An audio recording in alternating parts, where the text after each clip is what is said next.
trick. To maintain the pain, he pleasurizes it.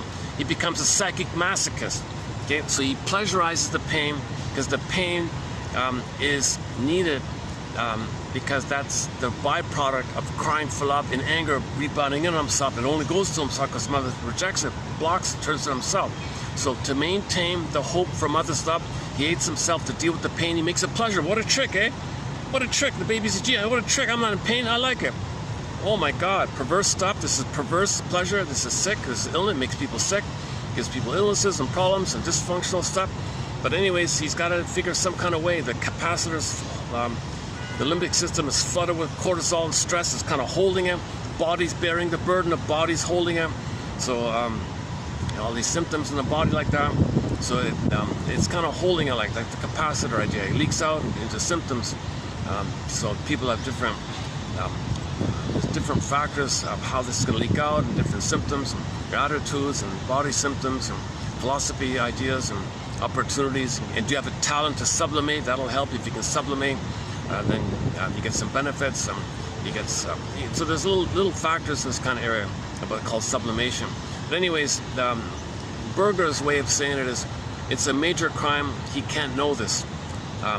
So if he confesses to the lesser crime of pseudoaggression, okay, repetition compulsion, dysfunctional living, negative magic gestures, oral fixation, that's the pseudo stuff. That's the confession of the lesser crime. He's still being punished for the major one, but he won't know because he confessed the lesser one, and he thinks the lesser one is the issue. And the cortex provides cover, a rationalization, so he doesn't know it. So he's still being punished in this area.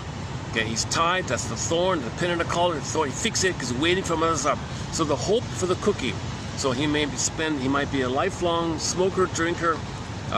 So that's the constant confession to lesser crime, not knowing the major crime. So whether or not he's successful in life or sublimates or does things or whatever, is if you don't address this quote unquote humanity's fourth narcissistic injury, this kind of thing, then you're living the unlived life. You're more or less comfortable or uncomfortable, but still underneath miserable but unknown, something like that. So now you have defensive needs, neurotic needs, pseudo needs, neurotic pride. Now you feel like you always have these neurotic needs.